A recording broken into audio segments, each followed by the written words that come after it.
സുജിയ, സമയപരിധി വെച്ചാണോ സഹായം?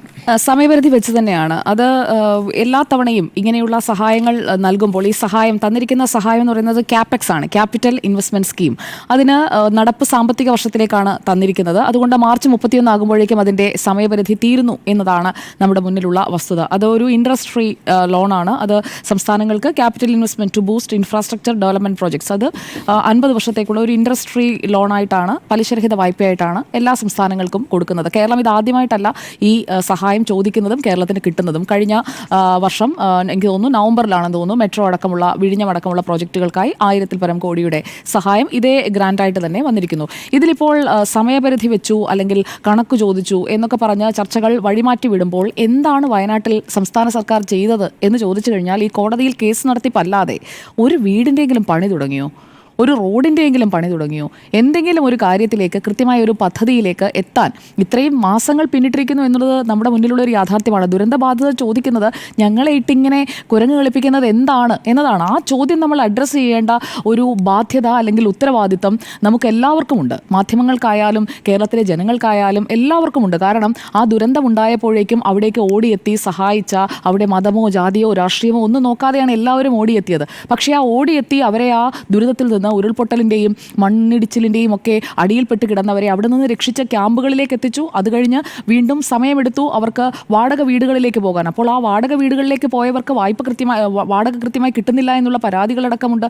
അതുപോലെ അവർക്ക് തൊഴിൽ ചെയ്യാൻ പോകാൻ കഴിയാത്ത സാഹചര്യമുണ്ട്. അങ്ങനെ പല പല കാര്യങ്ങൾ അവരൊക്കെ പറയുന്നുണ്ട്. എത്ര മാസമായി എന്നതുകൂടി നമ്മൾ നോക്കണം. ഇപ്പോൾ നമ്മൾ സംസാരിച്ചുകൊണ്ടിരിക്കുന്ന ഫെബ്രുവരിയിലാണ്. ഇനി ഒരു വർഷം തികയാനായിട്ട് എത്ര മാസമാണ് ബാക്കിയുള്ളത്? മാർച്ചും ഏപ്രിലും മെയ്യും ജൂണും കഴിഞ്ഞാൽ ഒരു വർഷമായി. ഒരു വർഷം, അതായത് ഈ വർഷം നമ്മൾ എല്ലാം പൂർത്തിയാക്കി കൊടുക്കുമെന്ന് പറയുമ്പോൾ ഈ വർഷത്തെ ആദ്യ 2 മാസങ്ങൾ, ഫെബ്രുവരി പകുതി പിന്നിട്ടു എന്ന് പറയാം, 28 ദിവസമാണല്ലോ. അപ്പോൾ ഈ വർഷത്തെ 1.5 മാസം നമ്മുടെ കയ്യിൽ നിന്ന് പോയി കഴിഞ്ഞു. അപ്പോൾ ഈ വർഷം തന്നെ പുനരധിവാസം പൂർത്തിയാക്കുമെന്ന് പറയുമ്പോൾ അവിടെ നമ്മൾ എവിടെ വരെ ചെയ്തു? അല്ലെങ്കിൽ ഈ പദ്ധതിക്കായി, ഈ ലോണിനായി അപ്ലൈ ചെയ്യുമ്പോൾ ഈ 16 പദ്ധതികൾ, ആ പദ്ധതികളുടെ വായ്പ ചോദിച്ചപ്പോൾ അതിനുള്ള പ്രോജക്റ്റ് ഒന്നും ആയിരുന്നില്ലേ എന്നൊരു ചോദ്യം കൂടി അവിടെ ബാക്കി നിൽക്കുകയാണ്. ഇനിയാണ് നമുക്ക് ഈ വിഷയത്തിലേക്ക് നമ്മൾ ആഴത്തിലേക്ക് വന്നു കഴിഞ്ഞാൽ ഇവിടെ ഇപ്പോൾ പുനരധിവാസത്തിന് 529 കോടി രൂപ, 50 ലക്ഷം, അത്രയാണ്. 529.5 എന്ന് പറയുമ്പോൾ അത്രയുമാണ്.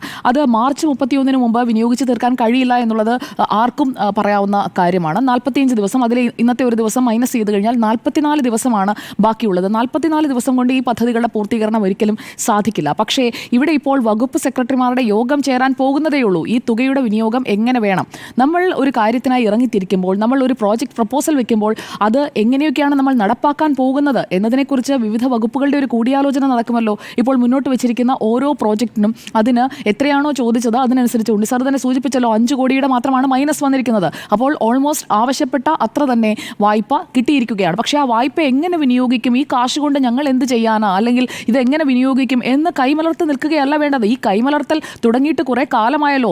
ഹൈക്കോടതി തന്നെ ചോദിച്ചത് എന്താണ്? നിങ്ങൾ കയ്യിലുള്ള പണമെടുത്ത് ദുരന്ത നിവാരണ ഫണ്ടിൽ നിന്ന്, SDRF-ൽ നിന്ന് പണമെടുത്ത് ചെയ്യാനടക്കം ഹൈക്കോടതി ആവശ്യപ്പെട്ടത് നമ്മുടെ മുന്നിലുണ്ട്. രാഷ്ട്രീയമായുള്ള തീരുമാനമല്ല, കേന്ദ്രവും സംസ്ഥാനവും, അല്ലെങ്കിൽ കേന്ദ്രം സംസ്ഥാനത്തിന് ഒരു സഹായവും നൽകാതെ ഞെരുക്കുന്നു എന്നുള്ള വാദം ഒരു ഭാഗത്ത് നിങ്ങളൊക്കെ ശക്തമായി ഉയർത്തുമ്പോഴും ഇവിടെ എന്ത് ചെയ്തു എന്ന ചോദ്യത്തിനുള്ള മറുപടി എവിടെയാണ്? മന്ത്രി കെ രാജനടക്കം അതിന് മറുപടിയുണ്ടോ? ആ പാവം മനുഷ്യർ ഇപ്പോഴും വാടക വീടുകളിലും ഒക്കെയായി തന്നെ കഴിയുകയാണ്. അവർക്ക് കൃത്യമായ ഒരു ഉറപ്പ് കൊടുത്തിട്ടില്ല. അവർക്കായി ടൗൺഷിപ്പ് നിർമ്മിക്കും, അല്ലെങ്കിൽ ടൗൺഷിപ്പിൽ താമസിക്കാൻ താല്പര്യമില്ലാത്തവർക്ക് 15 ലക്ഷം എന്നൊക്കെ രീതിയിലുള്ള വാഗ്ദാനങ്ങളും പ്രഖ്യാപനങ്ങളും ഈ പറച്ചിലുകളും സൗണ്ട് ബൈറ്റ്സ് അല്ലാതെ അതിനപ്പുറം എന്താണ് ചെയ്തു തുടങ്ങിയത് എന്ന ചോദ്യം അവിടെ നിൽക്കുകയാണ്. ഈ 16 പദ്ധതികൾക്കുള്ള ക്യാപെക്സ് വായ്പയിലേക്ക് വന്നു കഴിഞ്ഞാൽ ഇത് മൂലധന നിക്ഷേപമാണ്. അത് തന്നെയാണ് ആവശ്യപ്പെട്ട കാര്യം തന്നെയാണ് ഇങ്ങോട്ട് കിട്ടിയിരിക്കുന്നതും. അതിൽ ഈ പുനർനിർമ്മാണത്തിനായി സംസ്ഥാന സർക്കാർ സമർപ്പിച്ച 16 പദ്ധതികളാണ്. അല്ലാതെ മൊത്തത്തിൽ പരത്തി പറയുന്നത് കേൾക്കുമ്പോൾ നമുക്ക് തോന്നും, മന്ത്രിയൊക്കെ പറഞ്ഞതാണ് ഞാൻ ഉദ്ദേശിച്ചത്, പറയുന്നത് കേട്ടാൽ കേന്ദ്രമാണ് ഇതൊക്കെ നടപ്പാക്കൂ എന്ന് പറഞ്ഞുകൊണ്ട് ഈ പണം അങ്ങോട്ട് നിങ്ങൾക്ക് വായ്പയായി തരുന്നു, നിങ്ങൾ 50 വർഷം കഴിയുമ്പോൾ പലിശയില്ലാതെ തിരിച്ചടയ്ക്കണം എന്ന് പറയുന്നു. ചോദിച്ച എമൗണ്ട് ആണ്, വായ്പ ചോദിച്ച എമൗണ്ട് വായ്പയെ അനുവദിക്കുമ്പോൾ തന്നില്ലെങ്കിൽ പറയും വായ്പയും തന്നില്ല, ഞങ്ങളെ കൊല്ലുന്നേ എന്ന് നിലവിളിക്കും. ഇതിപ്പോൾ ചോദിച്ച വായ്പ തന്നു കഴിഞ്ഞപ്പോൾ ഇത് ഞങ്ങൾ എങ്ങനെ വിനിയോഗിക്കാനായിട്ടുള്ള പദ്ധതി തയ്യാറാക്കി ആ പദ്ധതിയുടെ പൂർത്തീകരണം ഈ സമയപരിധിക്കുള്ളിൽ, നിങ്ങൾ വായ്പ തന്നത് ശേഷമുള്ള ഇത്ര ദിവസത്തിനുള്ളിൽ അത് പൂർത്തീകരിക്കാൻ സാധിക്കില്ല എന്ന് കേന്ദ്രത്തെ അറിയിക്കാമല്ലോ. ധന സെക്രട്ടറിമാർ തമ്മിലുള്ള ഒരു കൂടിയാലോചനയിൽ, അല്ലെങ്കിൽ അങ്ങനെയുള്ള ഒരു ചർച്ചയിൽ തീരാവുന്ന ഒരു പ്രശ്നത്തെയാണ് കേന്ദ്രം കൊല്ലുന്നേ എന്ന് പറയുന്നത്. എന്നാൽ സംസ്ഥാനം ആ മനുഷ്യരെ കൊന്നുകൊണ്ട് ചെയ്തുകൊണ്ടിരിക്കുകയാണ്. സംസ്ഥാന സർക്കാർ എന്താണ് ഇടപെട്ട് ചെയ്തുകൊണ്ടിരിക്കുന്നത് എന്ന ചോദ്യം കൂടി ആർജവത്തോടെ പ്രതിപക്ഷം ചോദിക്കണം. അത് എന്തുകൊണ്ട് സംഭവിക്കുന്നില്ല? അതോ കേന്ദ്രത്തെ മാത്രം കുറ്റം പറഞ്ഞ് ഇരുന്നാൽ മതിയോ? സംസ്ഥാനം എന്തുകൊണ്ട് ചെയ്യുന്നില്ല? കോടതി പറഞ്ഞതാണല്ലോ എടുത്ത് ഉപയോഗിക്കാൻ. അത് ഉപയോഗിച്ചോ എന്ന് എന്തുകൊണ്ട് പ്രതിപക്ഷം ചോദിക്കുന്നില്ല? ഈ മാസം 11-ാം തീയതി, നമ്മൾ ഇന്നാണല്ലോ ഇത് ചർച്ച ചെയ്യുന്നത്, ഈ മാസം 11-ാം തീയതി ധനവകുപ്പ് അഡീഷണൽ ചീഫ് സെക്രട്ടറിക്ക് ഈ വായ്പ അനുവദിച്ചുകൊണ്ടുള്ള അറിയിപ്പ് കിട്ടിയതാണ്. ഇത്രയാണ് വായ്പ എന്നറിയാം. എന്നാൽ അതിന്മേലുള്ള വകുപ്പ് സെക്രട്ടറിമാരുടെ ചർച്ച നടത്താനായിട്ടുള്ള തീരുമാനമെടുക്കുന്നതെന്നാണ് 15-ാം തീയതി. വീണ്ടും 4 ദിവസം വൈകുകയാണ്. ഈ ഒരു കാലതാമസം ഈ ദുരന്തമുണ്ടായതിനു ശേഷമുള്ള എല്ലാ കാര്യങ്ങളിലും എല്ലാ പ്രൊസീജിയറൽ ഡിലേയും നമ്മൾ കണ്ടതാണ്. സംസ്ഥാന സർക്കാരിന്റെ ഭാഗത്തു നിന്നുണ്ടാകുന്ന ഡിലേ.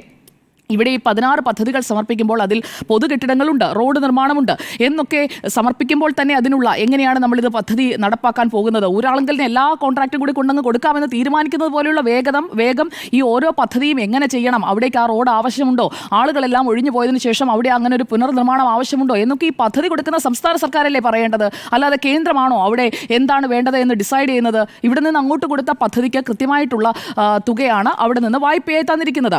ഇനി ഈ രണ്ട് ടൗൺഷിപ്പിനായിട്ടുള്ള എസ്റ്റേറ്റുകൾ ഏറ്റെടുക്കൽ അല്ലെങ്കിൽ സ്ഥലം ഏറ്റെടുക്കൽ പോലും അത് സാധ്യമായിട്ടില്ല എന്നത് നമ്മുടെ മുന്നിലുള്ള ഒരു വസ്തുതയാണ്. അവിടെയാണ് പൊതുകെട്ടിടം പണിയാനായി വായ്പ ചോദിച്ചിരിക്കുന്നത്. 110 kV സബ്സ്റ്റേഷൻ, റോഡ്, പാലം, വെള്ളാർമല, മുണ്ടക്കൈ സ്കൂളുകളുടെ പുനർനിർമ്മാണം, വൈത്തിരി താലൂക്ക് ആശുപത്രിയിൽ കിടത്തി ചികിത്സാ സൗകര്യമുള്ള കെട്ടിടം, ഇതെല്ലാം സംസ്ഥാനത്തിന്റെ നീഡ്സാണ്. ആ നീഡ്സ് മുന്നോട്ട് വെച്ച് ആ 16 ഹെഡ്സിന് കീഴിലാണ് ഈ പണം അനുവദിച്ചിരിക്കുന്നത്. പക്ഷേ ഇതെങ്ങനെ നടപ്പാക്കണം എന്നത് സംബന്ധിച്ച് ഇപ്പോഴും ആലോചിക്കാൻ പോകുന്നതേയുള്ളൂ. അതാണ് നമ്മുടെ സംസ്ഥാനത്തിന്റെ യഥാർത്ഥ ചിത്രം എന്നുള്ളത് കൂടി പൊതുജനം അറിയേണ്ടതുണ്ട്. 750 കോടിയുടെ പാക്കേജ് സംസ്ഥാന ബജറ്റിൽ അങ്ങ് ചൂണ്ടിക്കാട്ടിയതുപോലെ പ്രഖ്യാപിച്ചിട്ടുണ്ട്. ആ 750ഉം 529 കൂടെ കൂടുമ്പോൾ 1279.5 1279 കോടി 50 ലക്ഷം രൂപയാകും. മുണ്ടക്കൈ ചൂരൽമല ദുരന്തത്തിൽ ആകെ നഷ്ടം സർക്കാർ കണക്കനുസരിച്ച് 1202 കോടിയാണ്. അപ്പോൾ ആ നഷ്ടം നികത്തി കാര്യങ്ങൾ ചെയ്യാൻ കഴിയും. ഇത് മാത്രമല്ല, സ്പോൺസേഴ്സ് ഉണ്ടല്ലോ, വീട് നിർമ്മിച്ച് നൽകാമെന്ന്. അവിടെ ആവശ്യമുള്ള വീടുകളിലും അധികം വീടുകൾ നിർമ്മിച്ച് നൽകാനുള്ള സ്പോൺസേഴ്സ് വന്നതാണ്, ഇല്ലേ? കോൺഗ്രസ് സർക്കാരുകളടക്കം വന്നതാണ്. അതുപോലെ രാഹുൽ ഗാന്ധി വന്നതാണ്, വിവിധ രാഷ്ട്രീയ സംഘടനകൾ വന്നതാണ്. അപ്പോൾ അങ്ങനെ വന്ന ആ സ്പോൺസേഴ്സിനെയൊക്കെ എന്തുകൊണ്ട് പ്രോപ്പറായി യൂട്ടിലൈസ് ചെയ്യാൻ സാധിക്കുന്നില്ല എന്നൊരു കാര്യമുണ്ട്. സ്ഥലമേറ്റെടുപ്പ് നീണ്ടുപോയതോടുകൂടിയാണ് പലരും ഇതെന്താണ് എന്ന് ചോദിച്ചത്. സിദ്ധരാമയ്യയുടെ അടക്കം കത്ത് നമ്മുടെ മുന്നിലുണ്ടല്ലോ. അങ്ങനെയുള്ള ഇടപെടലുകൾ അതെല്ലാം നമ്മൾ ഒരു ഭാഗത്ത് അത് തമസ്കരിക്കരുത്. ഇങ്ങനെയുള്ള കാര്യങ്ങളൊക്കെ ഇവിടെ പ്രോപ്പർ അല്ല എന്നുള്ളത് കൂടി നമ്മൾ പറഞ്ഞു പോകണം. മാതൃകാ ടൗൺഷിപ്പ് എന്ന് പറഞ്ഞു ഇരുന്നുകൊണ്ട് കാര്യമില്ല, അതിലേക്ക് എത്താൻ നമുക്ക് സാധിക്കുന്നുള്ളൂ. ഇനി എപ്പോഴാണ് ഇത് തുടങ്ങിയിട്ട് പണി പൂർത്തിയാക്കി ഈ വർഷം ഡെലിവറി ചെയ്യുമെന്ന് പറയുന്നു? അപ്പോൾ ഇത് എപ്പോഴാണ് നിങ്ങൾ തുടങ്ങാൻ പോകുന്നത്? അത് ഫാസ്റ്റ് ട്രാക്ക് ചെയ്യണം. അതിനാണ് കേന്ദ്രം പറഞ്ഞത് 40 ദിവസത്തിനുള്ളിൽ നിങ്ങൾ തുടങ്ങുകയെങ്കിലും ചെയ്യട്ടെ എന്ന് വെച്ച് തന്നെയാണ് നിബന്ധന എന്ന് വേണം നമ്മൾ കരുതാൻ. കാരണം കേന്ദ്രത്തിലിരിക്കുന്നവർക്കും അറിയാമല്ലോ, 45 ദിവസം കൊണ്ടൊന്നും ദാ വരട്ടെ ടൗൺഷിപ്പ് എന്ന് പറഞ്ഞു കഴിഞ്ഞാൽ ടൗൺഷിപ്പ് വരില്ല, ദാ വരട്ടെ സബ്സ്റ്റേഷൻ എന്ന് പറഞ്ഞാൽ സബ്സ്റ്റേഷൻ വരില്ല എന്നൊക്കെ കേന്ദ്രത്തിലിരിക്കുന്നവർക്കും അറിയാം. അല്ല എന്നുണ്ടെങ്കിൽ കേന്ദ്രസേന വന്ന് ബെയിലി പാലം പണിതതുപോലെയുള്ള കാര്യങ്ങൾ ചെയ്യേണ്ടി വരും. അതല്ല, പ്രായോഗികമായുള്ള നടത്തിപ്പിലെ ബുദ്ധിമുട്ടുകളൊക്കെ അറിയാവുന്ന ആളുകൾ തന്നെയാണ് അവിടെയും ഇരിക്കുന്നത്. അപ്പോൾ ആ ഉദ്യോഗസ്ഥതല ചർച്ചകളിൽ കൃത്യമായി ഈ സമയം കൊണ്ട് ഇത് പൂർത്തിയാക്കാൻ കഴിയില്ല എന്നത് അറിയിച്ചാൽ തീരുന്ന പ്രശ്നമേ ഉള്ളൂ. പക്ഷേ എപ്പോഴും കേന്ദ്രത്തിന്റെ തലയിലേക്ക് ഇത് ഫിക്സ് ചെയ്യുക, ഒരു മാച്ച് ഫിക്സിംഗ് ആണ്. കേന്ദ്രത്തിന്റെ തലയിലേക്ക് ഇത് വിടുക, ഇവിടെ ചെയ്യേണ്ട കാര്യങ്ങൾ ചെയ്യാതിരിക്കുക. അതാണ് ഇപ്പോഴും ഈ വിഷയത്തിലും ചെയ്തുകൊണ്ടിരിക്കുന്നത്. ഈ 100 കോടിയുടെ കേന്ദ്ര ഫണ്ട് സ്ഥലം ഏറ്റെടുക്കാൻ, ഒപ്പം സംസ്ഥാന ഫണ്ട് പ്ലസ് സ്പോൺസേഴ്സ് ഇത് കൂടി ചേരുമ്പോൾ ടൗൺഷിപ്പിനുള്ള സ്ഥലം ഏറ്റെടുക്കാനായിട്ടുള്ള കാശെന്ന് പറയുന്നത് 100 crores പ്ലസ് ആണ്. അത് ഈ കേന്ദ്ര ഫണ്ടും സംസ്ഥാന ഫണ്ടും സ്പോൺസേഴ്സും കൂടി ചേരുമ്പോഴേക്കും നിഷ്പ്രയാസമുണ്ട്. അവിടെയാണ് ഈ എനിക്ക് തോന്നുന്നു ഇപ്പോൾ അപ്പീൽ പോയതിൽ അന്തിമ തീരുമാനം വന്നിട്ടില്ല എന്ന് തോന്നുന്നു.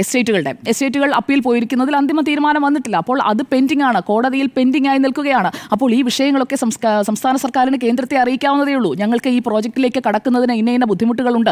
കാരണം കേന്ദ്രവും ആ കേസിൽ കക്ഷിയാണ്. ഇക്കാര്യങ്ങളെല്ലാം അറിയിച്ച് കൃത്യമായി കാര്യങ്ങൾ നേടിയെടുക്കാൻ സാധിക്കുന്ന ഒരു സാഹചര്യത്തിലാണ് അയ്യോ കേന്ദ്രം കൊല്ലുന്നേ എന്ന് പറഞ്ഞുകൊണ്ട് നിലവിളിയല്ല, കൃത്യമായ ആക്ഷനിലേക്ക് കടക്കുകയാണ് അവിടെ വേണ്ടത്. ഇവിടെ പുനരധിവാസ പ്രവർത്തനം ആരംഭിക്കുന്നതിനായുള്ള വകുപ്പ് സെക്രട്ടറിമാരുടെ യോഗത്തിലേക്ക് ഇന്നാണ് കടന്നിരിക്കുന്നത്. 4 ദിവസം ഈ വായ്പ കിട്ടിയതിന് ശേഷം അത് വൈകിയിട്ടുണ്ട്.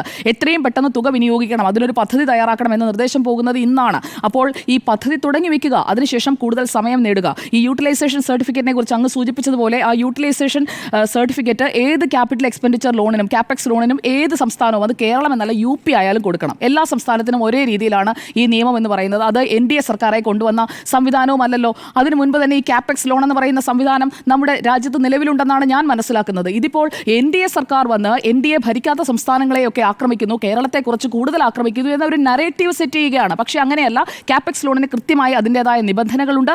അത് ഓരോ സാമ്പത്തിക വർഷത്തിലും അനുവദിക്കുന്നതിന്റെ കണക്ക് കൃത്യമായി ആ സാമ്പത്തിക വർഷം അവസാനിച്ചതിന്റെ തൊട്ടടുത്ത ദിവസം ഏപ്രിൽ 1 തീയതി കൊടുക്കണമെന്നതാണ് ഞാൻ മനസ്സിലാക്കുന്നത്. തെറ്റാണെങ്കിൽ തിരുത്താം.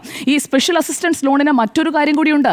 വേണമെന്നുണ്ടെങ്കിൽ റൈറ്റ് ഓഫ് ചെയ്യാം. പിന്നീട് 50 വർഷം കഴിഞ്ഞിട്ടാണ് തിരിച്ചടക്കേണ്ടത്. റൈറ്റ് ഓഫ് ചെയ്യാനായിട്ടും സാധിക്കും. ഇപ്പോൾ കെ സുരേന്ദ്രൻ പറഞ്ഞതുപോലെ സംസ്ഥാനത്ത് ഇനിയിപ്പോൾ ഇത് തിരിച്ചടക്കേണ്ടത് LDFO UDFO അല്ല BJP ആണെന്നുണ്ടെങ്കിൽ അവരടയ്ക്കാമെന്നല്ലേ പറയുന്നത്. അടയ്ക്കട്ടെ. അതുമല്ല, കേന്ദ്രത്തിൽ ഇത് റൈറ്റ് ഓഫ് ചെയ്യാനായി ഇടത് സർക്കാർ കേന്ദ്രത്തിൽ അധികാരത്തിൽ വരികയാണെങ്കിൽ റൈറ്റ് ഓഫ് ചെയ്യാമല്ലോ. ഈ സർക്കാർ എടുത്ത തെറ്റായ തീരുമാനം എന്ന് പറഞ്ഞുകൊണ്ട് ക്യാപെക്സിൽ കേരളത്തിന് അനുവദിച്ചത് റൈറ്റ് ഓഫ് ചെയ്യാം എന്നൊരു തീരുമാനമെടുക്കാം. അതല്ല, ഇന്ത്യ മുന്നണി അധികാരത്തിൽ വരികയാണെങ്കിൽ അവർക്ക് മറിച്ചൊരു തീരുമാനമെടുക്കാമല്ലോ. 50 വർഷം കഴിഞ്ഞുള്ള ഒരു പലിശരഹിത വായ്പ തിരിച്ചടയ്ക്കുന്നതിലേക്ക് ഫോക്കസ് ചെയ്യുന്നതിന് പകരം ആ കിട്ടിയ തുക വിനിയോഗിക്കുക. സംസ്ഥാന ബജറ്റിൽ നീക്കിവെച്ചിരിക്കുന്ന തുക, അതുപോലെ തന്നെ SDRFലെ 120 കോടി ഉടൻ ചെലവഴിക്കാം. അതായത് കേന്ദ്ര മാനദണ്ഡങ്ങൾ അനുസരിച്ച് അല്ല, നിങ്ങൾക്ക് ആവശ്യമുള്ള രീതിയിൽ ചെലവഴിക്കാനായി ഒരു 120 കോടി ജനുവരി 10 കോർട്ട് ഓർഡർ ഉണ്ട്.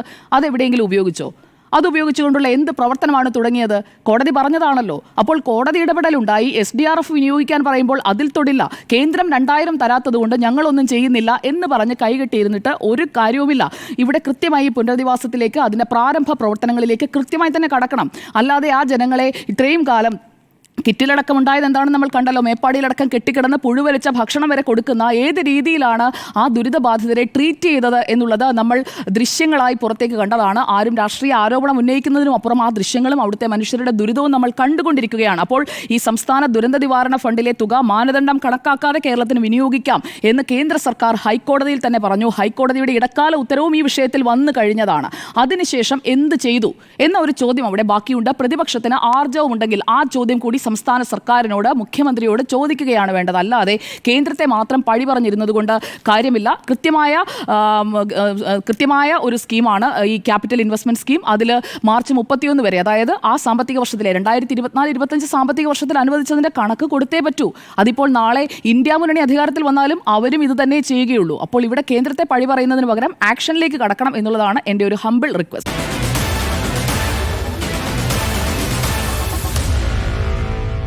Meet the editors.